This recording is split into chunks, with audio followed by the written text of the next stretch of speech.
Programang ito ay rated SPG, striktong patnubay at gabay ng magulang ang kailangan. Sa pakikiramay ng mga Montenegro ay magiging malalalang ang tensyon sa pagitan sa kanila ng mga kabalyero.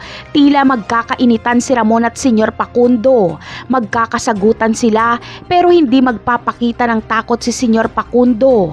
Nakahanda siyang kalabanin ng mga Montenegro kahit ubusan pa ng lahi. Malakas kasi ang loob ni Senyor Facundo dahil may mga bago na siyang magagaling na mga tauhan.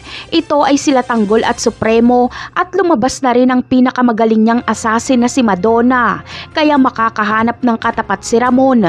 Hindi niya magagawang talunin ng mga kabalyero. Mauubusan sila ng pera dahil hindi ibibigay ni Senyor Facundo sa mga Montenegro ang ipinatago nitong pera.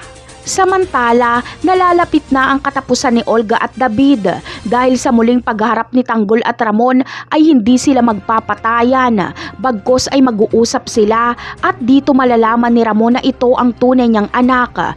Kahit si Don Julio ay kapag makita si Tanggol ay agad niyang mapapagtanto na ito ang tunay niyang apo at impostor ang ipinakilala sa kanila ni Olga. Siguradong mag-uunahan si Ramon at Tanggol sa pagpatay kay Olga kapag makumpirma nilang si Olga ang pumatay kay Mokang. Pareho silang uhaw sa hustisya. Habang si David naman ay nasa mga kamay ni Tanggol ang kanyang kapalaran. Dahil hindi siya gagalawin ni Ramon at hahayaan niya si Tanggol ang magdesisyon kung ano ang gagawin kay David, kung bubuhayin ba ito o hindi.